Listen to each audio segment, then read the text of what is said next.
Assalamualaikum warahmatullahi wabarakatuh. Pada bulan April atau Mei ini, kita pasti sering mendengar mengenai bahan bakar air yang ditemukan oleh Pak Arianto Misel ini ya.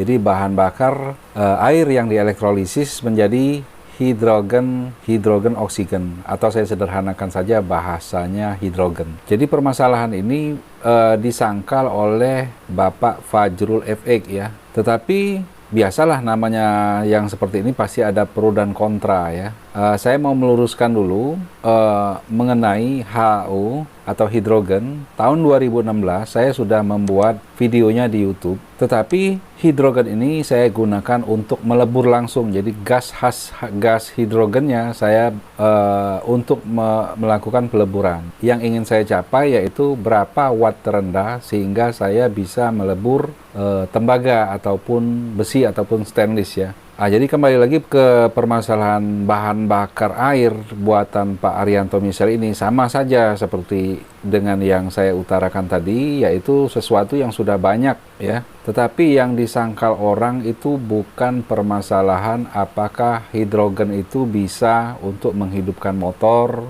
ataupun untuk menghidupkan mobil dan lain-lain. Jadi seperti Pak Fajrul ini maksudnya bukan seperti itu. Jadi saya yakin banyak orang yang tidak mengerti dengan apa yang disangkal, apa yang diyakini tidak ada atau tidak berjalan sebetulnya. Bukan motornya tidak berjalan. Pertama saya ingin jelaskan dulu, yaitu contohnya motor hidup karena bensin. Bensin itu karena sudah menjadi bahan bakar. Siapa yang memprosesnya waktu sebelum menjadi bahan bakar, yaitu misalnya Pertamina kan, sehingga terkena api sedikit sudah langsung terbakar. Jadi dia punya energi. Jadi itu bahan bakar ya. Nah, kalau Pak Arianto memakai hidrogen, dia tidak membeli hidrogen di seperti pom bensin ya. Jadi hidrogennya itu dibuat dulu. Jadi ini namanya generator yang berisi air dan dielektrolisis, akhirnya keluar gas hidrogen dan langsung diumpankan ke mesin ya. Jadi segi 5 ini kita anggap sebagai mesin. Jadi yang tidak diragukan adalah jika saya membuat generator ini, kalau saya ngomong ini bisa menghidupkan motor, jangankan menghidupkan motor, menghidupkan kapal induk, menghidupkan tank baja, menghidupkan ya kapal semualah. Intinya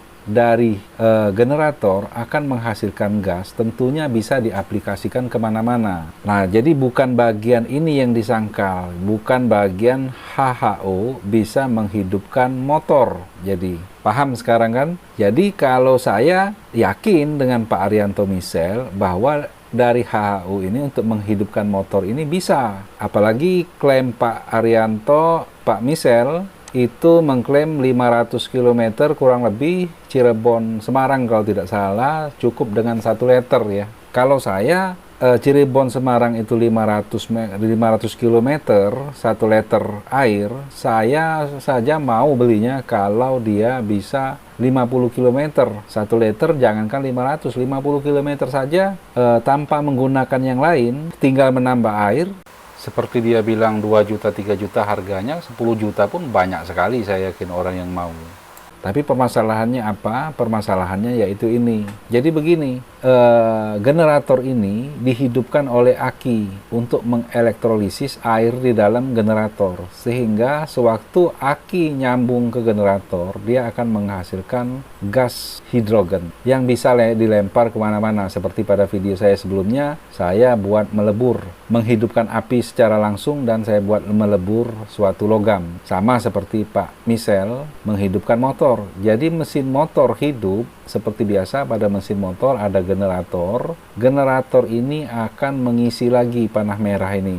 Jadi dari generator masuk, maju lagi, mengisi aki. Dari aki menghidupkan generator lagi. Terus menerus seperti ini. Dan tentu airnya juga akan habis. Tapi airnya itu tadi kata saya tidak masalah.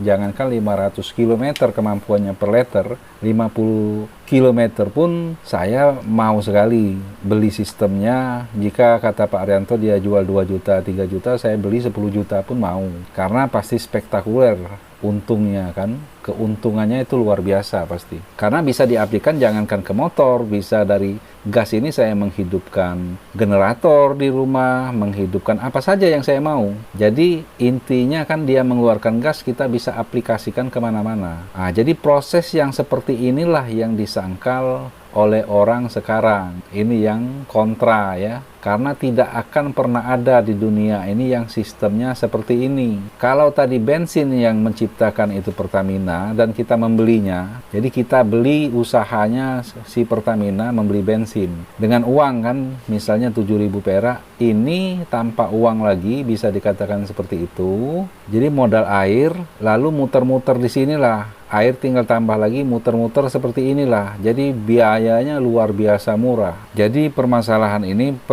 istilahnya kalau sekarang ini perpetual motion ya kalau tidak salah. Jadi sistem yang seperti ini berputar-putar seperti ini belum ada kalau sekarang. Jadi saya pun termasuk orang yang ragu kalau bisa dari generatornya si motor atau gensetnya di dalam motor ini, dinamo charge-nya ya, itu bisa mengecas aki lagi, butuh misalnya 100 watt, menghasilkan 100 watt, lalu mengisi aki lagi terus-menerus seperti itu yang belum ada sampai sekarang ini. Nah, seharusnya Pak Arianto sangat mudah menjegal atau menghilangkan sakwasangka atau prasangka atau kontranya orang-orang lain dengan sangat mudah sebetulnya. Sebetulnya Pak Arianto tinggal hidupkan motornya saja, lalu bikin videonya tanpa putus, misalnya dari kilometer berapa ke kilometer berapa, dengan semua peralatan yang sudah murah sekarang ini, seperti kamera, action kamera, yang dilengkapi dengan GPS misalnya, atau GPS di handphone kita sendiri juga tidak jadi masalah. Jadi kalau tidak tahu bagaimana caranya, saya bisa memberitahunya bagaimana caranya mendokumentasikannya sehingga orang tidak bisa menjegalnya bahwa ini video editan segala macam. Jadi kalau saya mudah sekali menjadi Pak Michel atau Pak Arianto ini, jadi mudah sekali untuk menjegal omongan seperti Pak Fajrul tadi dengan membuktikan seperti itu saja. Tinggal motornya dijalankan, dilengkapi dengan video. Misalnya sejauh, nggak usah jauh-jauh, seperti misalnya 50 kilo saja misalnya, dengan aki motor, tangki bensin dibuang, aki motor yang standar, dijalankan dengan HO 50 km, lengkap dengan video tanpa putus, dan perlengkapan lain yang semuanya murah-murah. Jadi tidak perlu kita mengomentari, coba tabayun dulu atau kunjungi Pak Arianto, nanti Pak Ariantonya malah terganggu, atau semuanya lah, itu terlalu panjang lebar ya, bahasa orang sini memanjangkan tali kelambu ya, bahasa Palembang sini. Jadi seharusnya saya heran juga sebetulnya dengan orang secerdas Pak Michel kok nggak kepikir hal yang seperti itu. Sangat mudah menjegal orang-orang dengan menghadirkan video seperti itu. Sederhana kan, orang tidak perlu ganggu saya, orang tidak perlu datang ke tempat saya mau kerja, dan lain-lain, sehingga permasalahan menjadi penyelesaian masalahnya lebih sederhana. Oke, demikian saja. Mohon maaf jika ada kata-kata yang salah. Assalamualaikum warahmatullahi wabarakatuh.